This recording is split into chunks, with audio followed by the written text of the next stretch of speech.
ikintu cya mbere byo nanjye nizeye yuko bidahindutse Mediane iri buze gutsindwa urugamba kabisa. Mediane iragorwa. Ndareba nka Sandro Tonali ugiye kumbaza muri Premier League ma mediateri biza batatu barimo muri iyi sezo. Sandro Tonali sinatinya kumushyiramo, harimo nabo bamakipe rwose yanga twita ngo ni top 6. Sasa nureba Bruno Guimaraes Man City igeze gushaka ikintu cya mbere ikipe kwicisha ya Tottenham ya Newcastle batsinda ikintu cy'imbaraga kiri physique. Bafite ukuntu ni beza physically hasi, babivuze ko biteguye kumuvinga birukankana nawe kwa kundi barisirikirira muri Mediane. Ni beza mu kirere nugerageza kuyizamura ushaka gukina ibyo bita ama second ball, baraho ni barebana nka Bruno Guimaraes. Noneho bafite ukuntu bumvikana na attack yabo mu buryo bworoshye cyane. Nk'izikipe za Man City shaka kugumana baro, barakubwira ngo yifate nta kibazo kina pe, ukayihera inyuma ukazamuka ukinjira hagati, ukaza nko muri metero nka 30 uvuye ku izamu ryabo, baba bakoze icyo bita low block. Ariko nanone nko muri metero 50 uvuye ku izamu ryabo hagati mu kibuga bakoze icyitwa mid block. Uko biri kose rero uko bigenda ni gute Man City bagerageza ibishoboka byose. Pep akabwira ati kugira ngo twatake neza nuko murushaho kugenda mwegeranye, kuko dukina amapase magufi barigomba kuva muri Mediane ikinjira muri attack, ariko dusa n'abantu begeranye. Bivuga ngo Man City ikintu cya mbere kigora Samira abantu batajya bamenya, kubera ukuntu bashaka kugarada iyo identity yo kuba ikipe igumana umupira, noneho ikubaka ibitego byayo ikora amapase magufi, no kuvuga ngo igenda yimuka iva inyuma ijya hagati ijya imbere ku izamu ryawe paka igutsinze. Yaranabikoze imyaka myinshi. Uko kuntu barushaho kwegerana bituma baba muri mukanya gato k'ikibuga.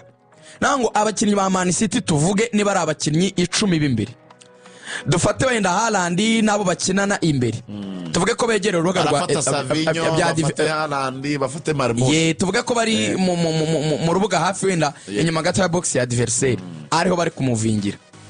Ariko wumve ko Man City yo ntaga abakina hagati bahita bajya guhagara ku murongo abanyamicyuga kabiri, oya nabo baba babegereye, ntago baba bari kure cyane yabo, nabo bahagarara mu kibuga cyawe hafi yabo.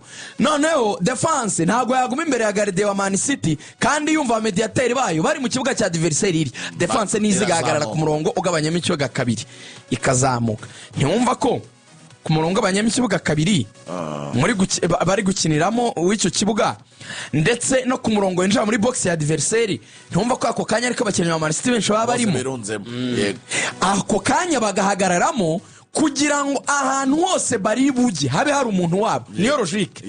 Nango turi benshi mu kibuga cyawe, ariko turanarwana no kugira ngo umupira udatakara buri zone twe dufite mu kintu umwe cyangwa babiri. Nyine baragenda babasanza bitandukanye. Dore rekina amakipe cyambere ari kubicisha n'abakinnyi ba Guardiola batagishaka kwiruka. Iyo bayatse baro ugenda ureba ibitego byinshi Man City igitsinda n'amayerere individuel menshi, ni imipira bahita kenshi ugenda ureba Samiri bajugunya mu migongo y'abadefenseri ikaba travail isaba kwiruka. Ni nkacyo buriya ejo bundi Real Madrid yabatsindishije. Nujya kureba igitego cya gatatu Vinicius Junior yarobye umuzamu, hanyuma ntuza kaza kuroba amaze kuroba umuzamu ntuza Bellingham agasunikiramo. Ni igitego kikosa Mateo Kovacic yatanze passe ntiyagera ku muntu, bya bindi twavuga by'amapase itabaye accurate, bariragaruka ifatwa n'umukinnyi wa Madrid barayiranze ayohereza ashakisha Vini, hanyuma karikorewe iskananirwa kukuraho umupira, umukinnyi aramurobye ahita agenda yisanga asigaranye na Ederson ko yabonaga abadefenseri babanyuzeho yagombaga gusohoka niko kumuroba. Ibitego bisa gutyo Man City ntaho bitaniye n'igitego wa mwana wa Manu yabatsinze cya kabiri. Wa mupira nawe barobye ukagwa imbere ya gardien agahita ufunga karoba umuzamu, Ederson agashyira mu izamu. Ni byinshi bisa gutyo. Man City rero dore ikibazo cyayo kiri, mumve kano kantu neza ahari karadufasha ku cyo nshaka kuvuga mu masegonda make. Umugabo witwa Ancelotti muramuzi. Ancelotti aka gasore nakumvisha karandyohera Samiri, karadufasha kumva neza Guardiola na Ancelotti, ariko ndavuga n'urugendo nshaka gutanga gatoya kugira ngo nge ku wundi mugabo nshaka kuvuga. Nshaka kuvuga kuri Pep. Ancelotti umwaka wa 1990 ari kwinjira muri coaching, yari ari mu equipe ya Parma. Ari mu equipe ya Parma, umutoza niwe ufite ibyemezo nyine ku bakinnyi.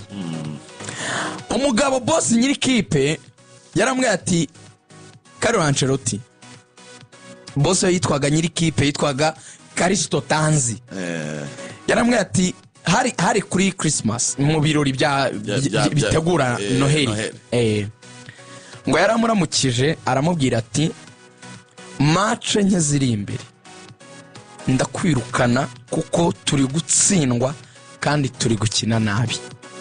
Yari umutoza mukuru, yari umutoza Carlo Ancelotti. Yego Caristo Tanzi nyiri Parma yarambwiye ngo ndakwirukana mu minsi mike ndakwirukana, turimo turatsindwa kandi turanakina nabi. Icyo gihe ikipe ya Parma yari iri muri golden years, yari iri mu myaka yayo kabisa mu Butaliyani, ari ikipe nziza ikomeye.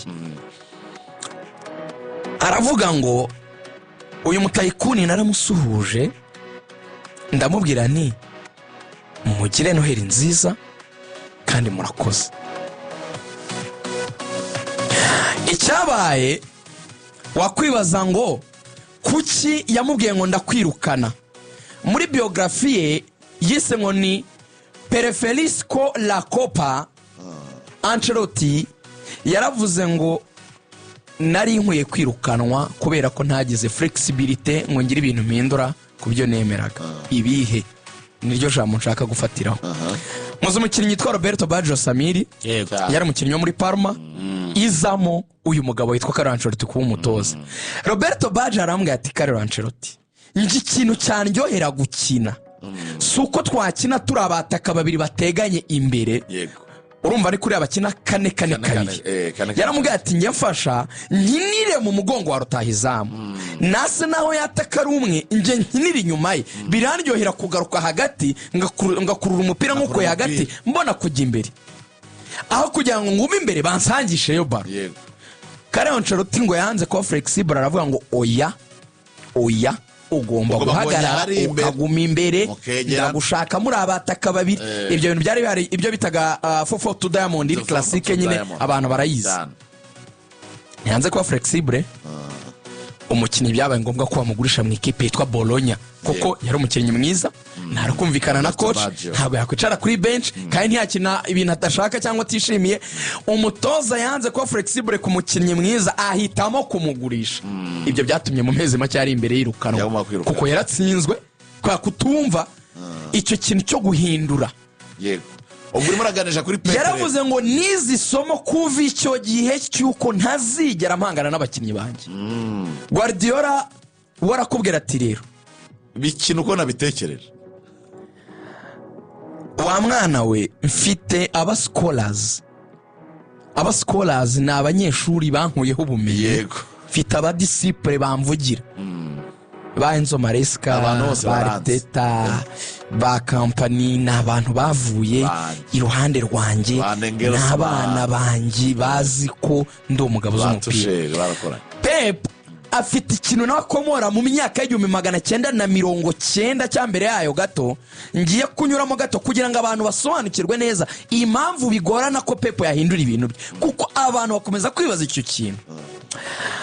Nyemerera mu masegonda mu munota nk'umwe n'igice kwizigira ngo ino story abantu irabafasha kumva abantu impamvu nyine umuntu abukwari akazarinda apfa nyine ntako wabigenza. Igihe umugabo yitwa Johan Cruyff yatozaga Barcelona, hari amaraporo bamuhaga y'abana bari kwitwara neza muri La Masia muri academy, basi kumuha izina rya Pep Guardiola, aho atarakana kagufi gakina kuri gatandatu kagahanga, ati nagakini keza vraiment wazuka kareba. Okay, coach mukuru navuga ni Paulo mwisi y'umupira w'amaguru. Kuri ya Paulo ari mu bantu kabisa banditse ibintu byinshi muri Bibiliya, bino abantu bamukesha ibintu byinshi. Aza kureba match, agize kuri match babanje Guardiola hanze areba, atabaje ngo Guardiola no yaravuze ngo mutambwira uwari we, ndirebera umukinnyi mwiza ndamwibwira. Barakina atarimo ngo arabwira ati nta mukinnyi uraha muri La Masia iminota amaze kureba. Ngo aramubwira ati Guardiola twamubanje hanze, ati ntabwo bishoboka kandi ariwe mwambwiza umupira, ati ni mumushyiremo ndebe. Bamushyiramo. Guardiola akina umupira ubugufi bwe, areba ukuntu gafite icyo bita ubwenge bwo kuridinga umukino ari kagufi, ntabwo Guardiola ni mugufi cyane, nta n'imbaraga nyinshi yari afite, areba ukuntu yideplasa neza agatanga pasi akagira ate, ubwe nta n'ikindi yakoze ahise yandika aravuga ngo uyu mwana akiri muto mumumpe mujyane muri Barcelona nkuru. Yamuzamuye muri Barca nkuru. Guardiola akiri umwana muto ku myaka 17 yari yicaye iruhande rwa Johan Cruyff, iruhande rw'umujeni, umugabo bavuga yuko ari umuntu ukomeye wabayeho watekereje mu bijyanye n'umupira w'amaguru. Pep ibintu byose yize bishingiye ku kintu cyitwa pasi. Nango umupira uko yawonse muri La Masia, uko yamiza kumva uwo twakwita Yesu mu mupira w'amaguru witwa Johan Cruyff, yamwumvanye ubutumwa bumwe kumwe ba Petero bavuga ngo turavuga ibyo twumvise, twamwumvanye ibyo twamubonanye, ibyo yabumubonanye ni short passes, tukamuvinga tuva hano tujya handi, tuva hano tujya handi. Arabikina, arabitozwa, arabimira, bimujyamo bibubuzima. Iyo biza gutangira bitsindanwa yari kubireka. Yego.